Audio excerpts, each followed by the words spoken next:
Attend, and let us learn what bodily and spiritual beauty are. There is soul and body. They are two substances. There is a beauty of body, and there is a beauty of soul. What is beauty of body? An extended eyebrow, a merry glance, a blushing cheek, ruddy lips, a straight neck, long wavy hair, tapering fingers, upright stature, a fair blooming complexion. Does this bodily beauty come from nature or from choice? It comes from nature. Attend so that you may learn this beauty, whether of the face, of the eye, of the hair, of the brow. Does it come from nature or from choice?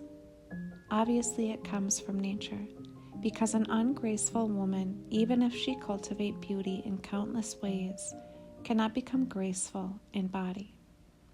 For natural conditions are fixed and confined by limits which they cannot pass over. Therefore, the beautiful woman is always beautiful, even if she has no taste for beauty. And the ungraceful one cannot make herself graceful. Why not? Because these things are from nature. This, then, is bodily beauty. Now let us turn inwards to the soul. Let the handmaid approach the mistress. Let us turn to the soul and look upon beauty, or rather, listen to it. For you cannot see it since it is invisible. Listen to that beauty. What then is beauty of soul?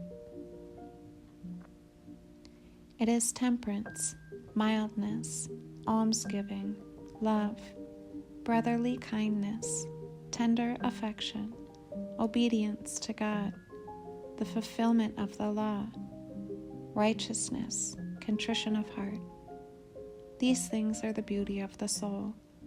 They are not the result of nature, but of moral disposition. He who does not possess these things is able to receive them, and he who has them, if he becomes careless, loses them.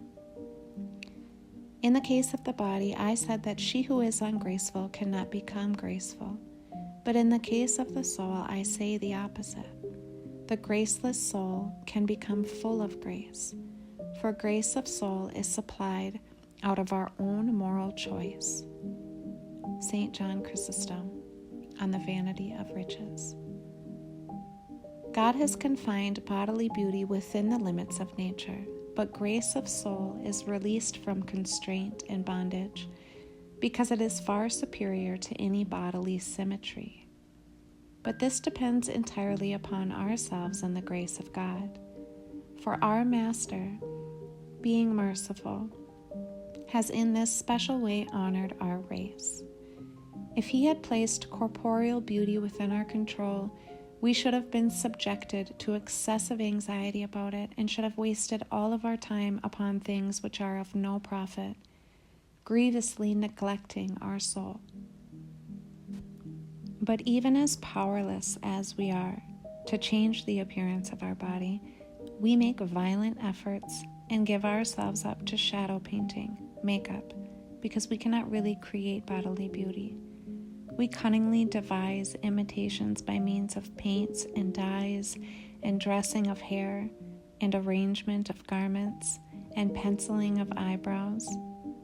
What time would we have set aside for the soul in serious matters if it were in our power to transfigure the body into a really symmetrical shape? Probably, if this were our business, we would spend all of our time upon it, decking the bondmaid, the body, with countless decorations, and letting the soul, who is the mistress of this bondmaid, lie perpetually in a state of deformity and neglect. This is why God, having delivered us from such vain preoccupation, has implanted in us a power to work upon the nobler element, the soul. Thus, he who cannot turn an ugly body into a comely one can raise the soul, even when it has been reduced to the extremity of ugliness. He can raise it to the very pinnacle of grace and make it so amiable and desirable that not only are good men brought to long after it, but even He who is the sovereign and God of all. Even as the psalmist said when speaking of this kind of beauty, "And the king shall greatly desire thy beauty." Psalm 44, verse 10. For if the beauty of the body so fascinates and excites the minds of most men, then what could match the beauty and grace of a soul refulgent with beauty? For the foundation of bodily beauty is nothing else but phlegm, blood, humor, bile, and the fluid of masticated food. These things supply moisture to both eyes and cheeks and all other features, and if they do not receive that moisture, which daily ascends from the stomach and liver, the skin becomes unduly withered, the eyes sunken, and the whole grace of the countenance disappears. If you consider that what is stored up inside of those beautiful eyes, that straight nose, and the mouth and the cheeks, you will affirm that the well-shaped body is nothing else than a whited sepulchre. The parts within are full of so much uncleanness. Moreover, when you see a rag with any of these things on it, such as phlegm or spittle, you cannot bear to touch it with even the tips of your fingers. Nay, you cannot even endure looking at it. And yet you are in a flutter of excitement about the storehouses and depositories of these things. From this we ought to form some image of the beauty of the soul. For they shall be, we read, equal unto the angels, in Luke chapter 20, verse 36. Now in the case of bodies, the lighter and finer kinds, those which have retreated to that path which leads towards the incorporeal, the spiritual, such bodies are very much better and more wonderful than the others. The sky at least is more beautiful than the earth, the fire than water, and the stars than precious stones. And we admire the rainbow far more than violets and roses and all other flowers that are upon the earth. In short, if it were possible to behold the beauty of the soul with the eyes of the body, you would laugh to scorn these corporeal examples, for they so feebly represent the gracefulness of the soul. Let us not then neglect such a possession, that is, a beauteous soul, nor such a great happiness, especially since our hopes of things to come make it easy for us to approach to that kind of beauty. For our light affliction, we read, which is but for a moment, worketh for us a far more exceeding and eternal weight of glory, while we look not at the things which are seen, but at the things which are not seen. For the things which are seen are temporal, but the things which are not seen are eternal. 2 Corinthians chapter 4, verse 17.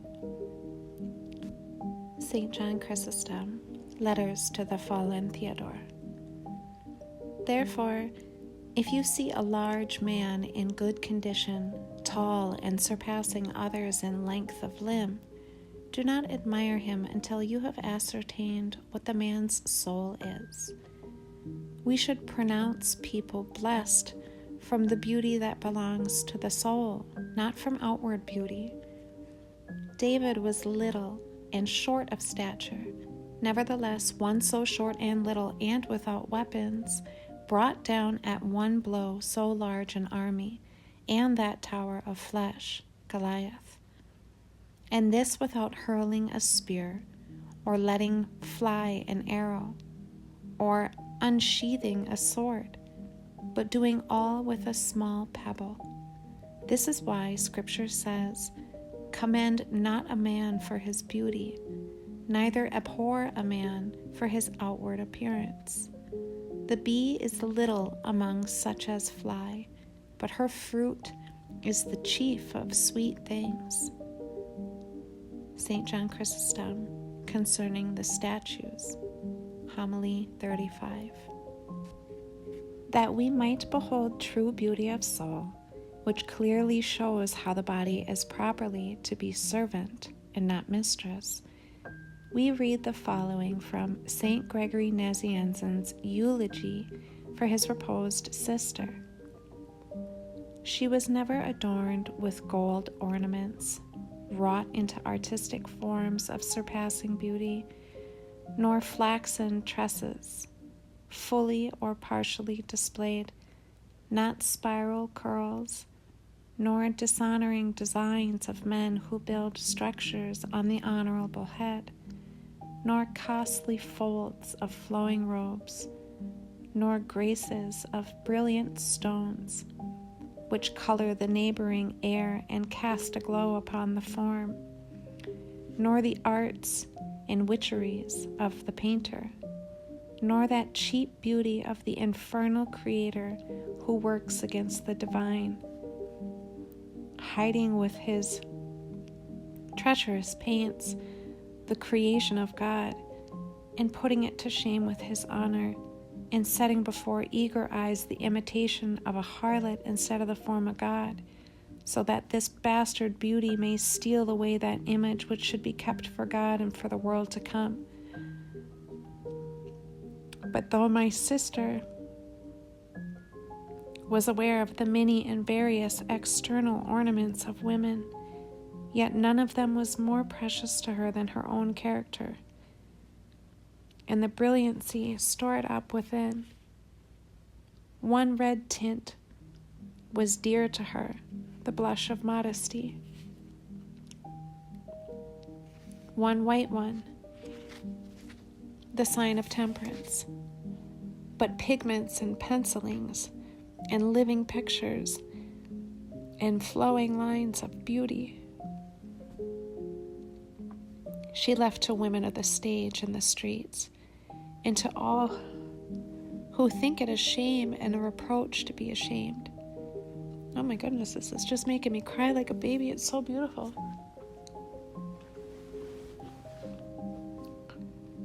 Nothing did she leave behind to earth save her body. She bartered everything for the hopes above. The sole wealth she left to her children was the imitation of her example and emulation of her merits. St. Gregory Nazianzen, on his sister Gorgonia. It was so beautiful. While the body naturally reflects the beauty of a grace-filled soul, it also shares that grace, receiving it unto itself in a special manner. The body itself also participates in a certain way in the grace which acts according to the Spirit. It enters into harmony with grace, which acts according to the Spirit. It enters into harmony with grace and itself becomes sensitive to the hidden mystery which occurs in the soul. Spectators viewing those who possess grace can perceive the action of grace on the body with their own senses. It is thus that the face of Moses shone, for the interior shining of his spirit was poured out also upon his body. He shone so strongly that the profusion of light prevented those who were looking at him from fixing their gaze upon him.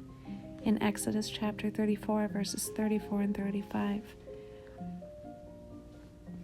It is also that the sensuous face of Stephen appeared as the face of an angel in Acts chapter 6, verse 15. From within, his spirit received an angelic appearance, because he imitated the angels and acquired what is proper to them, while being joined, whether directly or by transmission, to a mysterious participation in the light which transcends the universe. It is thus that Mary the heavenly, while praying, was raised up to the air bodily, sensuously, and actually changed her place. While her spirit was raised up, so likewise was her body. which left the air and appeared to be in flight. St. Gregory Palamas, in defense of holy hesychasts. The soul is not alone that one receives the pledge of the good things to come. The body also receives it. He who does not say this denies equally the bodily life in the age to come. If it is true that the body will participate one day in these mysterious good things, now also it can participate in them in accordance with its nature when God gives grace to the Spirit in order to make it more divine, thus showing and symbolizing the absorption of the flesh by the Spirit in the age to come. From the example of Saint Mary Magdalene, we learn how the beauty of a repentant soul also affects even the manner of one's dress.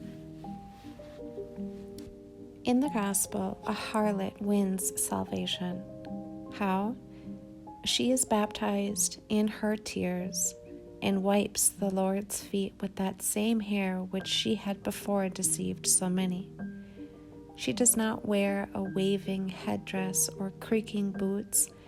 She does not darken her eyes with antimony. Yet in her squalor she is lovelier than ever. What place have rouge and white lead on the face of Christian women? The one simulates the natural red of the cheeks and of the lips, and the other the whiteness of the face and of the neck. They serve only to inflame young men's passions, to stimulate lust, and to indicate an unchaste mind.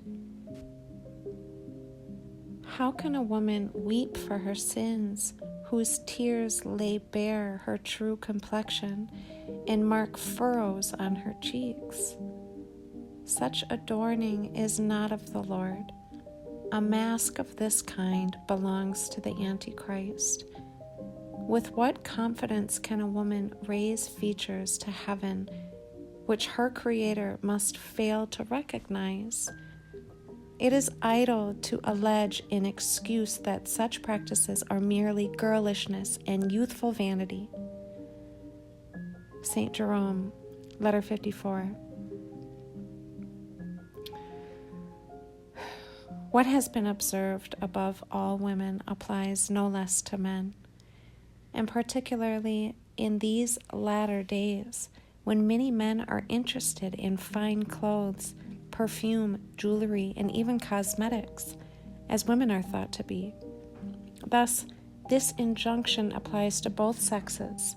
Quote, "Let thine apparel be plain, not for adornment, but for necessary covering, not to minister to vanity, but to keep you warm in the winter, and to hide the unseemliness of the body, lest, under pretense of modesty, you fall into another kind of unseemliness by your extravagant dress." Unquote. St. Cyril of Jerusalem, Catechetical Lecture 4. Simplicity and fragility are necessary in all things, so that we will be seldom distracted by needs of the body.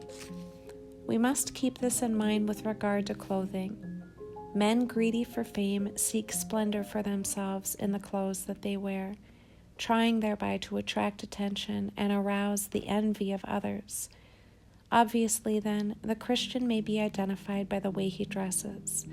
On any occasion, that style which is plain, easy to find, and serviceable is to be preferred.